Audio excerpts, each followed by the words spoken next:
యేసుక్రీస్తు ప్రభు నామములో అందరికి వందనాలు, అందరి స్తోత్రాలు. దేవుని వాక్యాన్ని చూద్దాం. దేవుని వాక్యాన్ని పరిశుద్ధ గ్రంథం నుంచి మత్తయి సువార్త 24వ అధ్యాయము 12వ వాక్యం. మత్తయి సువార్త 24:12వ వాక్యం. అక్రమము విస్తరించుట చేత అనేకుల ప్రేమ చల్లారును, అంతం వరకు సహించిన వాడెవడో వాడే రక్షించబడును. చాలు. ఈ వాక్య భాగంలో మనం చూస్తే మనం ఏ విధంగా సహించాలి, ఏ విధంగా ఓర్చుకోవాలి, ఏ విధంగా ఉండాలి అనేది యేసు ప్రభువు తన శిష్యులందరితో చెప్తున్నటువంటి మాట. ఇదే మాట కూడా ఈ మత్తయి సువార్త 24వ అధ్యాయంలో రాసిన మాటలు కూడా మార్కు సువార్త 13లో కూడా రాస్తాడు. ఏ మాటలు కూడా మార్కు సువార్త 13లో కూడా రాస్తాడు. మన ప్రారంభంలో చూస్తే యేసు దేవాలయము నుండి వెళ్ళుచుండగా అనుంది. అక్కడ దేవాలయము నుండి వెళ్ళుచుండగా ఆయన శిష్యులలో ఒకడు ఏం చేశాడంటే, బోధకుడా, ఈ రాళ్ళు ఎలాంటివో, ఈ కట్టడం ఎలాంటిదో ఒక్కసారి చూడయ్యా అని యేసుక్రీస్తు ప్రభుకి శిష్యులు ఒకరు చెప్పారు. ఆ రోజుల్లో యెరూషలేము దేవాలయం కట్టేటప్పుడు ఆ రాళ్ళు అంట, ఒక రాయి పొడుగు వచ్చి 30 అడుగులంట. ఒక రాయి పొడుగు 30 అడుగులు, 12 అడుగులు ఎత్తు అంట ఒక రాయి. ఇంకొక రాయి వచ్చి 18 అడుగులు వెడల్పు. ఈ రాళ్ళు ఏంటంటే తెల్ల సున్నపు రాళ్ళతో కట్టారంట. యెరూషలేము దేవాలయం తెల్ల సున్నపు రాళ్ళతో కట్టారు. ఇది ఎవరు రాశారంటే జోసిఫస్ అని ఒక వ్యక్తి రాశాడు దీన్ని. పునాది రాళ్ళు ఉన్నాయి, మళ్ళీ పునాది రాళ్ళు ఉన్నాయి. ఆ మందిరానికి పునాది రాళ్ళు ఉన్నాయి. ఆ పునాది రాళ్ళు అంటుంటుందంటే సుమారు 400 టన్నుల బరువు అంట రాళ్ళు. ఒక టన్ను ఎన్ని కేజీలు? 1000 కేజీలు. 400 టన్నుల బరువు అంట రాళ్ళు. అటువంటి రాళ్లతో ఆ యెరూషలేము దేవాలయాన్ని ఆ రోజుల్లో కట్టినట్టుగా మనం చూస్తాం. అందుకనే దేవుడు ఏమన్నాడంటే, ఈ కట్టడం మీరు చూస్తున్నారే, ఇవన్నీ మీరు చూస్తున్నారు కదా, కొద్ది రోజులకి రాతి మీద రాయి లేకుండా ఉండే రోజులు దగ్గరకు వస్తాయని చెప్పాడు. ఈ మాట ఎప్పుడు చెప్పాడు యేసు ప్రభు అంటే, ఆయన బ్రతుకున్నటువంటి రోజుల్లో సశరీరుడిగా సువార్త ప్రకటిస్తున్నటువంటి రోజుల్లో ఇంచుమించు 33-32 సంవత్సరాలప్పుడు చెప్పుండొచ్చు ఈ మాట, లేదా 33 సంవత్సరాలప్పుడు చెప్పుండొచ్చు ఈ మాట. ఈ మాట ఎప్పుడు నెరవేరిందంటే క్రీస్తు శకం 70లో నెరవేరింది ఈ మాట. 70లో, క్రీస్తు శకం 70లో టైటస్ అనే చక్రవర్తి వచ్చి ఆ మందిరం అంతా ధ్వంసం చేశాడు. ఆ మందిరం అంతా ధ్వంసం చేసి రాతి మీద రాయి లేకుండా అని యేసయ్య చెప్పాడే, ఒక రాయి కొట్టాడంట. ఆ రాయి కొట్టే రాయి కింద ఏముందంట? బంగారం ఉందంట. ఇంకో రాయి కొట్టే రాయి కింద బంగారం ఉంది. రాయి కింద సిమెంట్ ఉంటుంది కదా, రాయి కింద బంగారం ఉంది. రాళ్ళు శుభ్రంగా వలుసుకొని బంగారు ఎత్తుకెళ్ళిపోయారు. అంటే మనం బాగా ఆలోచన చేస్తే కొన్ని కట్టడాలు ఉన్నాయి, కొన్ని కట్టడాలు ఎట్లుంటాయో తెలుసా? బ్రహ్మాండంగా ఉంటాయి. ఆ కట్టడాలు ఎంత సుందరంగా ఉంటాయి. ఆ కట్టడాలు బాగుంటాయి. ఆ కట్టడాలు ఆ మధ్య మనం చూసాం, భూకంపాలు వస్తే కట్టడాలన్నీ కూడా ఏమైపోయినాయి? ధ్వంసం అయిపోయినాయి. కట్టడాలన్నీ కూడా ధ్వంసం అయిపోయినాయి. ఒకటి మించిన ఒకరి గృహాలు, సుందరమైన ఇల్లులు, కట్టడాలు. రోజున దేవుడు చెప్తున్న మాట ఏంటంటే, రాతి మీద రాయి ఉండకుండా దినాలు వస్తాయని చెప్పాడు.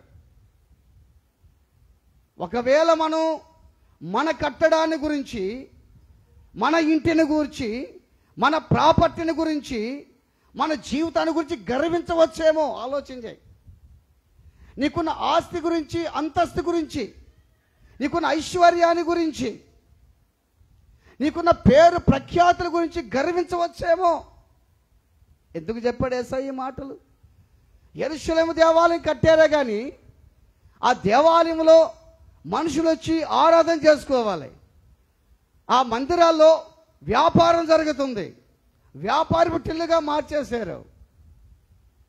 ఈరోజు మందిరాలు కూడా వ్యాపారంగా మార్చేశారు ప్రజలు.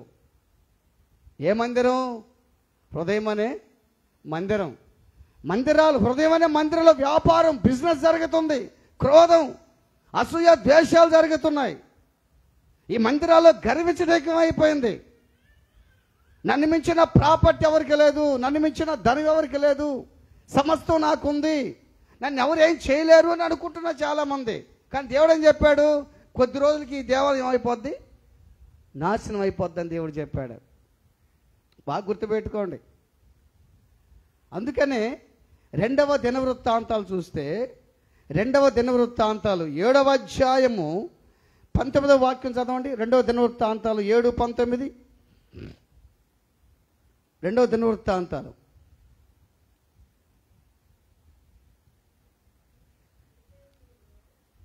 బాగా స్పష్టంగా చదవండి. 2వ దినవృత్తాంతాలు 7:19. అయితే మీరు త్రోవ తప్పి నేను మీకు నియమించిన కట్టడలను, ఆజ్ఞలను విడిచి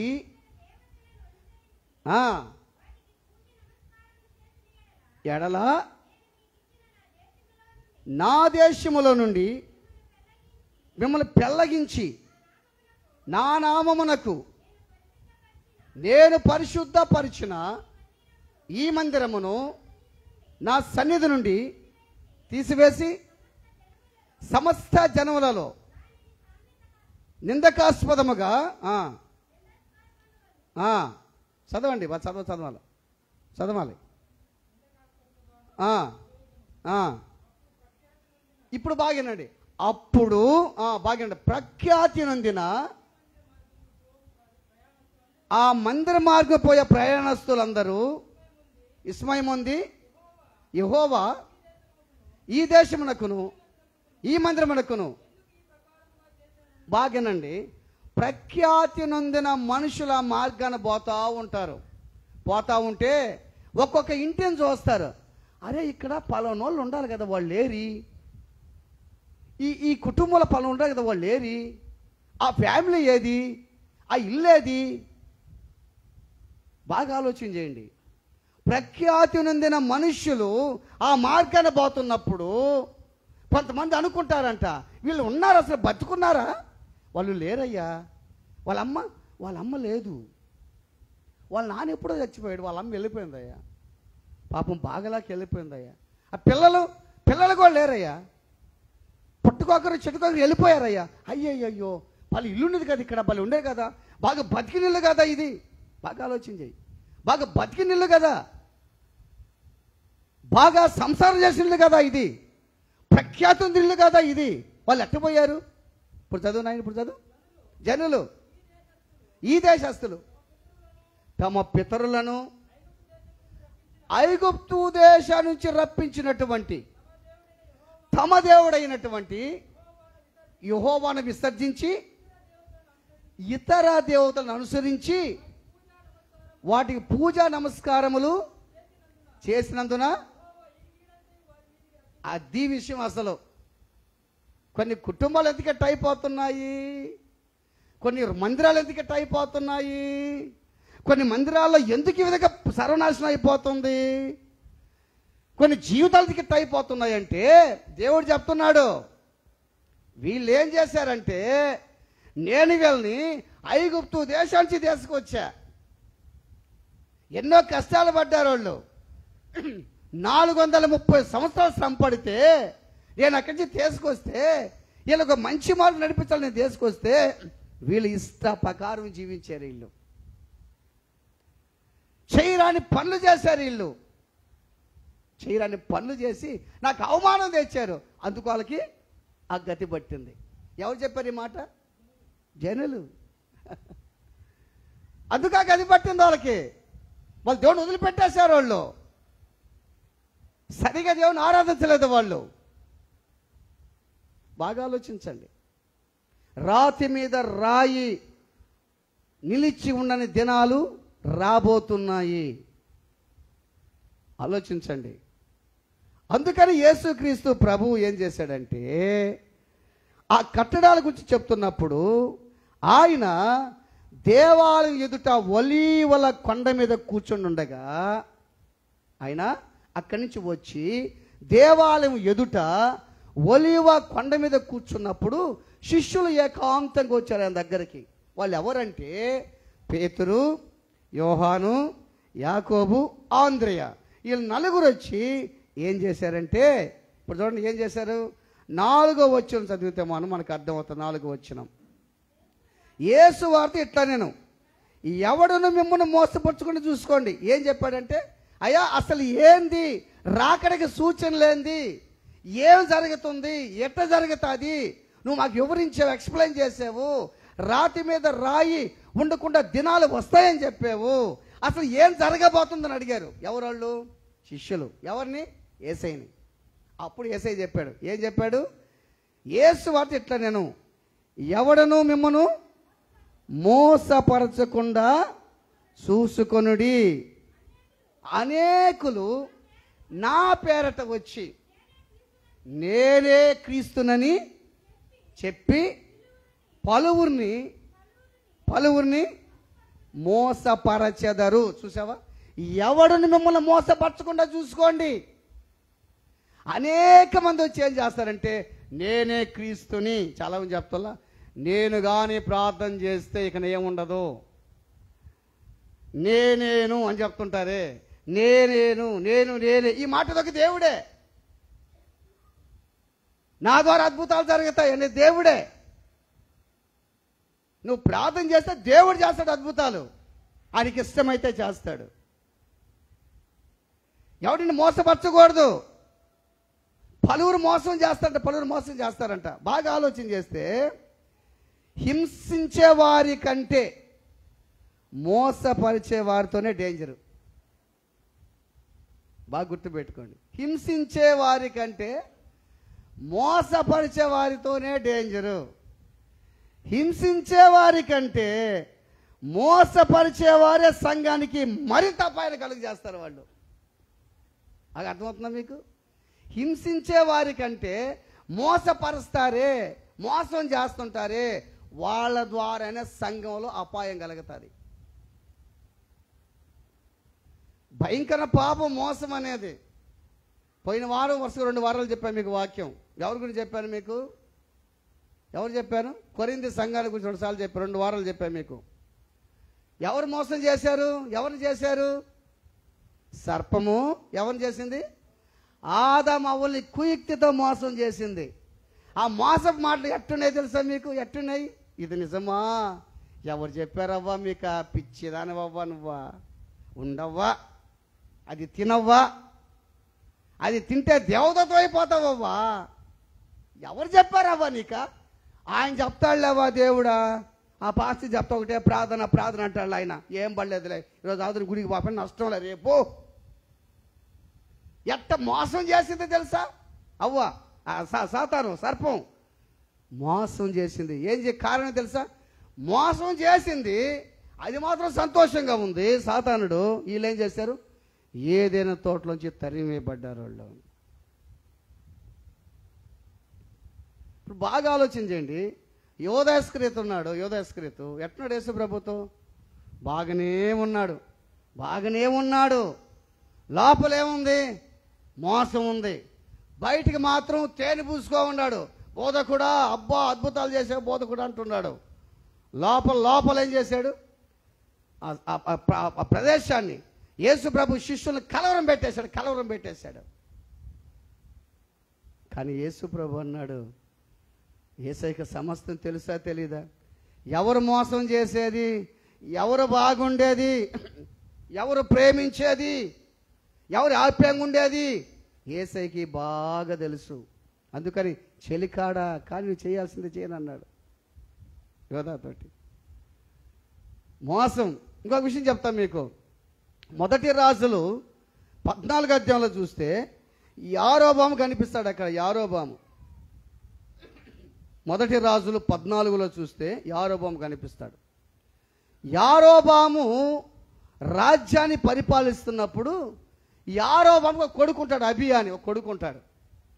ఆ యారోబాము ఏం చెప్తాడంటే, భార్యకి ఏం చెప్తాడంటే, నువ్వు షిలోహుకి వెళ్ళు. షిలోహుకి, ఆ షిలోహులో అహియా ప్రవక్త ఉన్నాడు, ఈ ప్రజల మీద రాజునవుతానని చెప్పింది ఆయనే, నాకు చెప్పాడు. నువ్వు ఆయన దగ్గరికి వెళ్ళు. ఆయన దగ్గరికి వెళితే మన బిడ్డ బాగుపడిపోతాడు. నువ్వు పోయేటప్పుడు ఏం చేస్తావంటే ద్రాక్ష రసము, తర్వాత వెన్న, ఇంకా మొత్తం సమస్తాన్ని తీసుకోబో ఆయనకి. అయితే ఒక పని చేయి, నువ్వేం చేస్తావంటే మారు వేసి వేసుకొని చెప్పాడు. నువ్వు యారోబాము భారీగా మాత్రం బావొద్దు, మారు వేసుకోబో అని చెప్పాడు. అంటే ఇప్పుడు మనం ఎట్టున్నాము తెలుసా? మనం ఎట్టున్నాము, మన పరిస్థితి ఎలా ఉంది? నేను ఇప్పుడు కమలాకరిగానే ఉన్నా, నా లోపల ఏముంది? మారు వేషం ఒకటి ఉంది. ఇప్పుడు మారు వేషం, వేరే వేషం. ఇప్పుడు బాగా ఆలోచించి, ఆమెమో యారోబాము భార్య లోపల, పైకి మాత్రం మారు వేషం.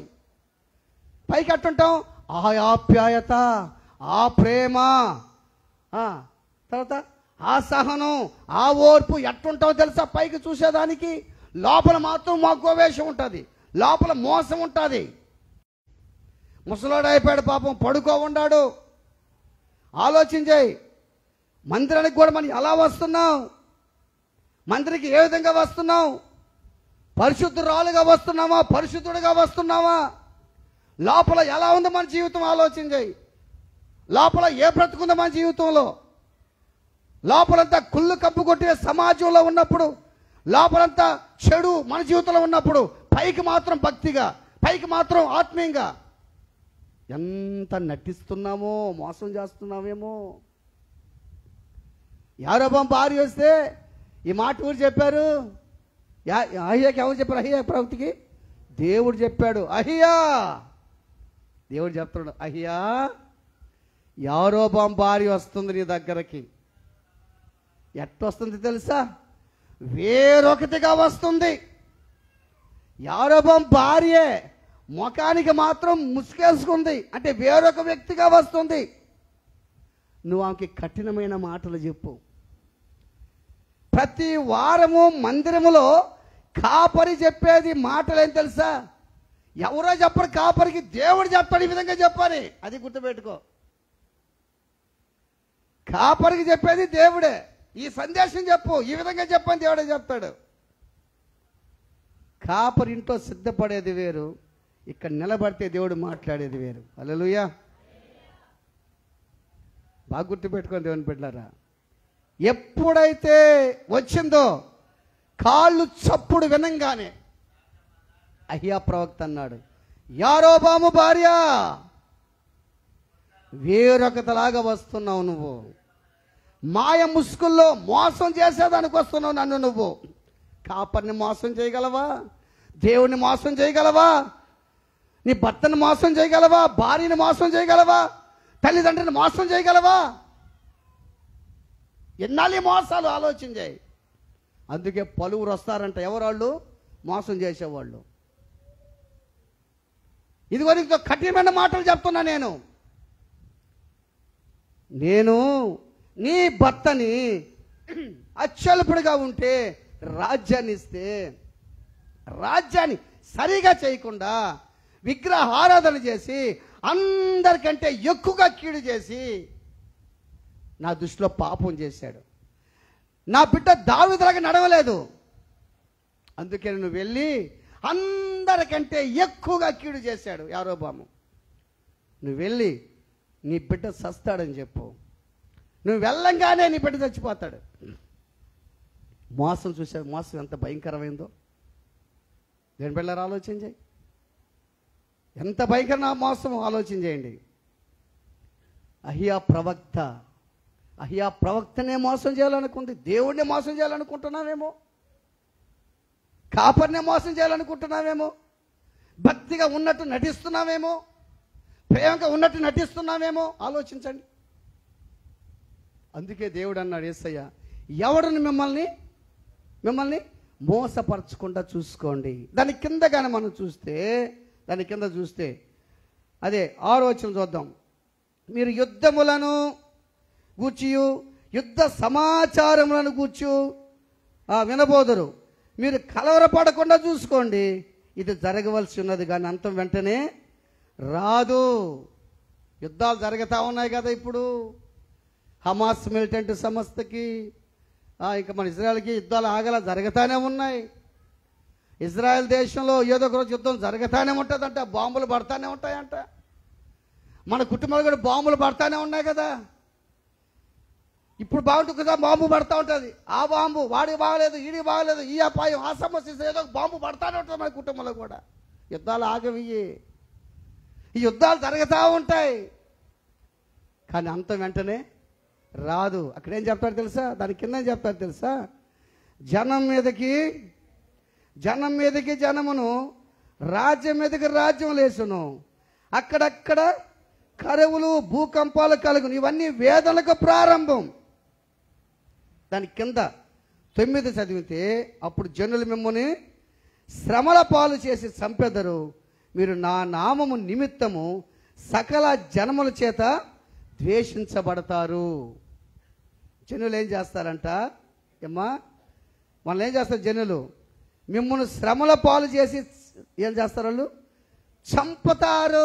చంపుతారు. ఈ మధ్య రీసెంట్గా తెలంగాణ ప్రాంతంలో జన్వాడ, బాగా గుర్తుపెట్టి, తెలంగాణలో జన్వాడ అనే ప్రాంతంలో మెథడిస్ట్ చర్చి ఆరాధన జరుగుతున్నప్పుడు, మెథడిస్ట్ చర్చిలో ఆరాధన జరుగుతున్నప్పుడు ఇంచుమించు 200 మంది మూకమ్మడిగా వచ్చి ఆ ఆరాధన చేసేటప్పుడు రాళ్ళు రువ్వి వాళ్ళ మీద వాళ్ళని గాయపరిచి, అనేక మంది చాలా గాయపరిచేశారు వాళ్ళని. ఆ మందిరాలన్నీ నాశనం చేసేసి, వస్తువులు నాశనం చేసి గందరగోళం చేశారు. కారణం ఏం తెలుసా? ఏం చెప్పాడు దేవుడు? యేసయ్య ఏం చెప్పున్నాడు? అప్పుడు జనులు మిమ్మల్ని శ్రమల పాలు చేసి చంపుతారు. మిమ్మల్ని ఎవరిని చంపుతారు? ఆయన నామం నిమిత్తం ఉంటారే, ఆయన కొరకు సాక్షిగా నిలబడతారే, వాళ్ళని చంపుతారు. తెలంగాణలో జరిగింది అది. ఆంధ్రాకి కూడా రావచ్చు, నెల్లూరు జిల్లాకి రావచ్చు, మన ప్రాంతానికి కూడా రావచ్చు. అటువంటి రోజులు దగ్గరకు వచ్చేసి ఉన్నాయి, గుర్తుపెట్టుకోండి. అటువంటి రోజులు చాలా దగ్గరకు వచ్చేసి ఉన్నాయి. ఇంకో విషయం చెప్తాను మీకు. అస్సాం రాష్ట్రం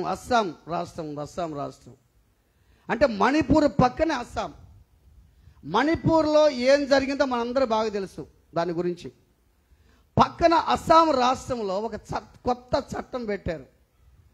ఆ కొత్త చట్టం ఏంటంటే, అస్సాం రాష్ట్రంలో క్రిస్టియానిటీ ఎక్కువ. ఎవరంటే ఎక్కువగా రోమన్ క్యాథలిక్స్ ఉంటారు అక్కడ. రోమన్ క్యాథలిక్ ఏ డ్రెస్ వేసుకుంటారమ్మా? చెప్పండి, ఏ డ్రెస్? ఏ డ్రెస్ అది? వైట్ వేసుకుంటారు. వాళ్ళ భక్తి, మెల్ల సిలువ వేసుకుంటారు. వాళ్ళు బాగానే నీట్గా బాగా భక్తిగా బాగుంటారు. ఇప్పుడు ఏం చేశారు తెలుసా? అస్సాంలో వాళ్ళ ప్రజలు ఏం చేసేది, అక్కడ అధికారులు ఏం చేసేది తెలుసా? ఒక సేవకుడు అనేవాడు ప్రత్యేకమైన డ్రెస్ వేయకూడదు. చూసావా, ఇటువంటి రోజులు వచ్చేసాయి. ఇప్పుడు నేను వైట్ డ్రెస్ వేసుకుని వేసుకోకూడదు అన్నమాట. ఇంకా ఒక సేవకుడు అనేవాడు ప్రత్యేకమైన డ్రెస్ వేయకూడదు. ఈ నెల 28వ తేదీ దాకా వాయిదా పెట్టున్నారు.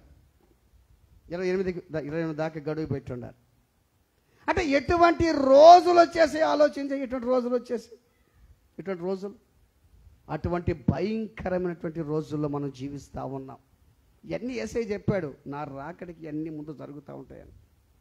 అందుకే ఈ కింద మనం చూస్తే 10వ వచనం చూస్తే, అనేకులు చదవండి, అనేకులు అభ్యంతరపడి అంటే తొట్టుబడి ఒకరినొకరు అప్పగించి ద్వేషింతురు. అనేకులు అబద్ధ ప్రవక్తలు వచ్చి పలువురిని మోసపరుస్తారు. చాలు. ఏం చేస్తారంట? అనేకులు అభ్యంతరపడి అని ఉంది ఇక్కడ. అంటే ఆ కాలములో చాలా మంది తొట్టుపాటు పడిపోతారు. ఇక రాబోయే రోజులు తొట్టుపాటు పడిపోయి ఒకరినొకరిని శత్రువులు అప్పగిస్తారు. ఇదిగో ఇది కొట్టండి. ఇప్పుడు మన ఇంటి పక్కోళ్ళే మనల్ని అప్పగిస్తే రోజుల దగ్గరకు వస్తాయి. మన ఇంటి పక్కోళ్ళు వేసేని తెలుసుకోలేదనుకో, అప్పుడు ఏం చేస్తారు? అడుగు వాళ్ళు క్రైస్తవులు, అయినోళ్ళు క్రైస్తవులు. ఏరి వాళ్ళ పట్టుకోండి ఇది వీళ్ళు కూడా క్రైస్తవులు పట్టుకోండి. అప్పుడు ఒకవేళ వాళ్ళందరూ చెడ్డగా మన మీదకి వచ్చారనుకో, నేను క్రైస్తవులు కాదన్నాం అనుకో, నిన్ను వదిలేస్తారు. ఆడ మాత్రం నీకు ఆ ఇంట్లో స్థానం ఉండదు, పరలోక రాజ్యంలో నీకు స్థానం ఉండదు. అంటే రోజులు రాబోతున్నాయి. ఒకరొకరు అప్పగిస్తారు, మనుషులు అప్పగిస్తారు నిన్ను. తండ్రి కుమారుని, కుమారుడు తండ్రి, తల్లి కూతురు అప్పగించే రోజులు దగ్గరికి వచ్చేస్తున్నాయి. నీ దగ్గరకు వచ్చి నీతో బాగున్న వాళ్ళే నీ ఫ్రెండ్సే. ఇది కూడా క్రైస్తవుడు. అబ్బో వాడు భక్తి, వాడు అబ్బో పాట పాడటం, అబ్బో నాయన వాయిద్యాలు వాయించటం, అబ్బో దేవుని స్తుతించటం, ఆరాధన చేయటం, అబ్బో చర్చిలో పోవటం, అదిగో పట్టుకో అదిగో వాక్యం కూడా చెప్తున్నాను పెట్టుకో. అటువంటి రోజులు దగ్గరకు వచ్చేసి ఉన్నాయి, గుర్తుపెట్టుకోండి. అందుకే వాక్యం ఏం చెప్తుంది ఇక్కడ? అనేకులైన అబద్ధ ప్రవక్తలు వచ్చి పలువురిని ఏం చేస్తారు? మోసం చేస్తారు. వాక్యం ఉన్నది ఉన్నట్టు బోధించే వాళ్ళు కాదు, వేరే విధంగా బోధించి మోసం చేస్తారు నిన్ను. ఏం పడలేదులే, మనకు అంత భక్తిగా ఉండబడలేదు, అంత ప్రార్థన చేయబడలేదు, ఏం వద్దు మనకు, ఎక్కువగా ప్రార్థన చేస్తే శ్రమలు వస్తాయి, ప్రార్థన చేసినా శ్రమలు వస్తాయి, చేయకపోయినా శ్రమలు వస్తాయి నీకు. ఎవరు చెప్పారు ఈ మాట? దేవుడు ఏం చెప్పాడు? యేసు ప్రభు శిష్యులు ఎట్ట ప్రార్థన చేశారు? ఆయన యేసు ప్రభు నమ్మిన వాళ్ళు రోజు కష్టపడి ప్రార్థన చేశారు. వాళ్ళు ఆ శ్రమలు సంతోషంగా తట్టుకున్నారు. అపోస్తలుడైన పౌలు అంటాడు, నేను శ్రమపడి సంతోషిస్తున్నాను, దూషించబడి ఆనందిస్తున్నాను, నా కొరకు శ్రమలు కాసుకో ఉన్నాయి. ఎటుపోయినా బాధ, ఎటుపోయినా కష్టాలే, ఇవన్నీ ఓర్చుకుని దేనికోసం ఓర్చుకున్నారు? ఆ రాజ్యం కోసం ఓర్చుకున్నారు వాళ్ళు. ఎక్కువ ప్రార్థన చెప్పినా పర్వాలేదని నువ్వు అంటున్నావే, ఎక్కువ అన్నం తినపడి కూడా పర్వాలేదు, అంతే కదా. ఎక్కువ అన్నం తినబాకు, లైట్గా తింటుండు, ఎట్టుంటుంది? అటువంటి రోజులు దగ్గరకు వచ్చేసే అటువంటి రోజులు దగ్గరకు వచ్చేసి. అందుకే ఇప్పుడు ఏం చెప్తుంది బైబిల్? ఏం చెప్తుంది తెలుసు? అక్రమము విస్తరించుట చేత అనేకుల ప్రేమ చల్లారిపోవును. అక్రమము విస్తరిస్తుంది, ప్రేమ అనేది అక్రమమైన దుర్మార్గత, దుష్టత్వం, న్యాయరాహిత్యం వృద్ధి అవుతుందంట. బాగా ఆలోచించండి. ప్రేమ చల్లారిపోతుంది.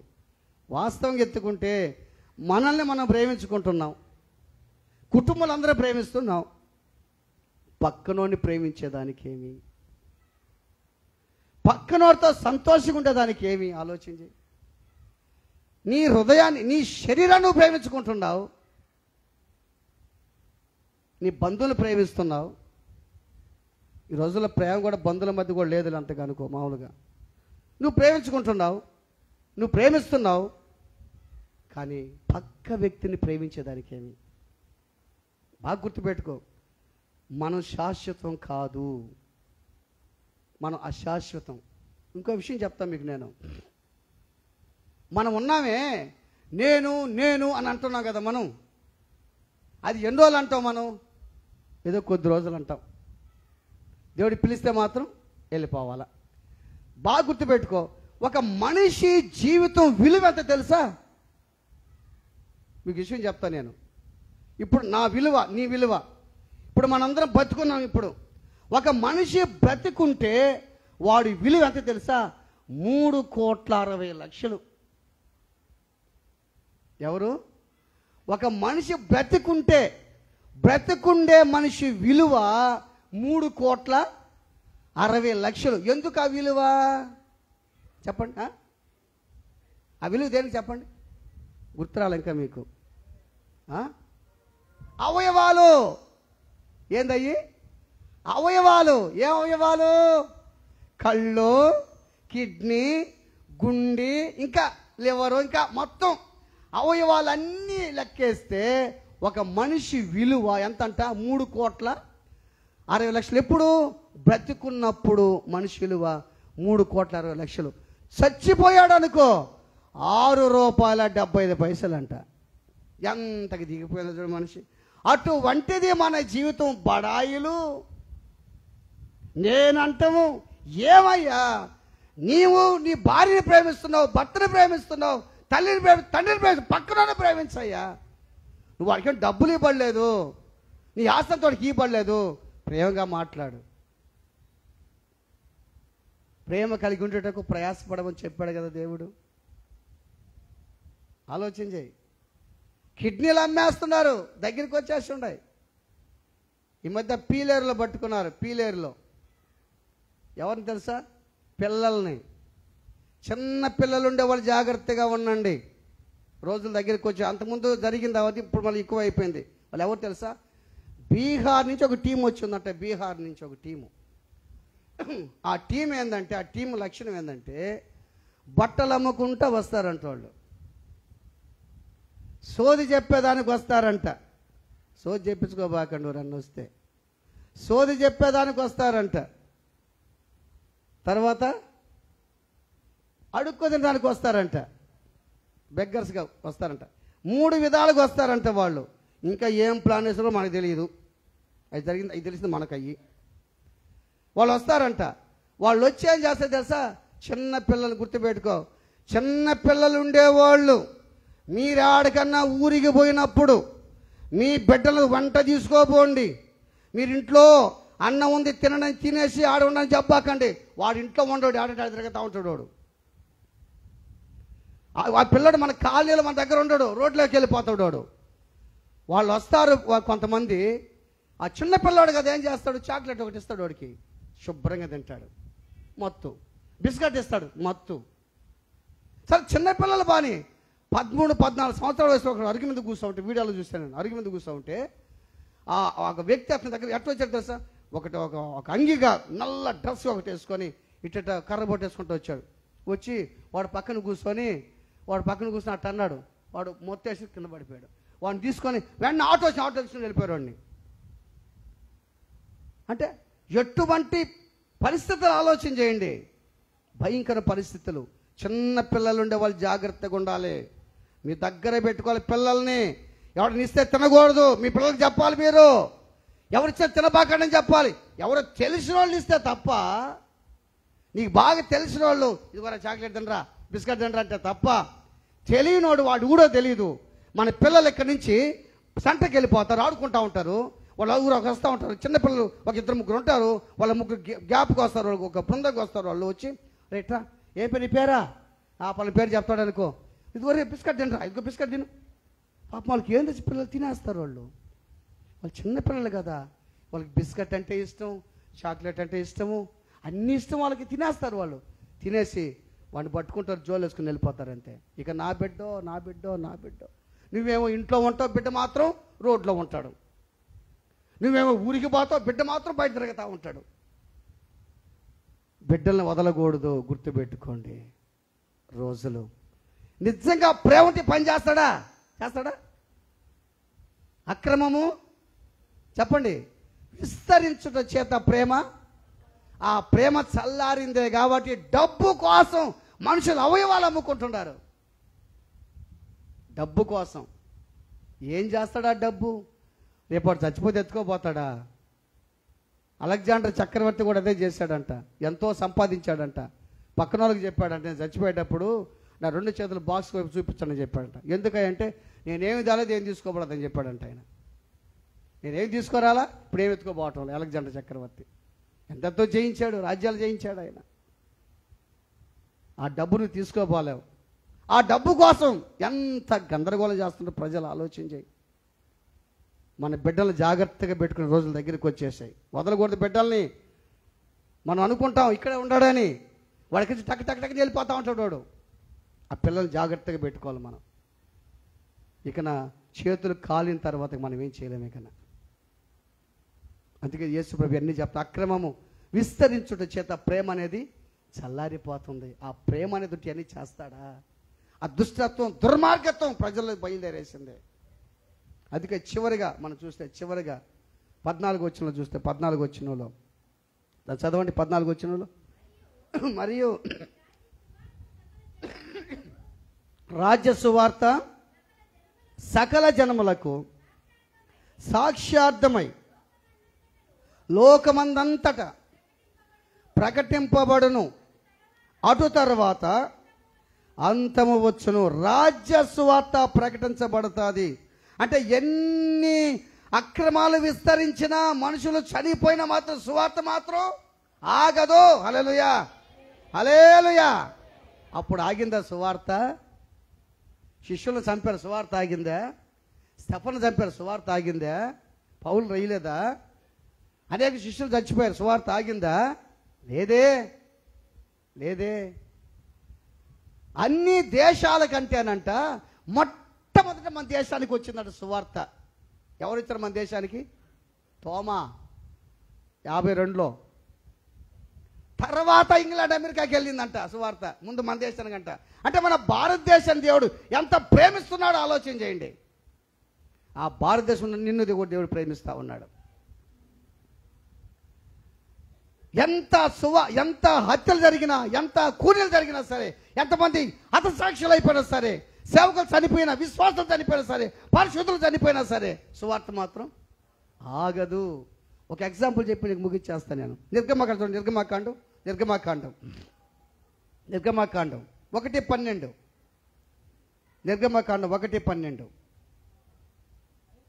అయినను ఐగుప్తీయులు వారి శ్రమ పెట్టిన కొలది,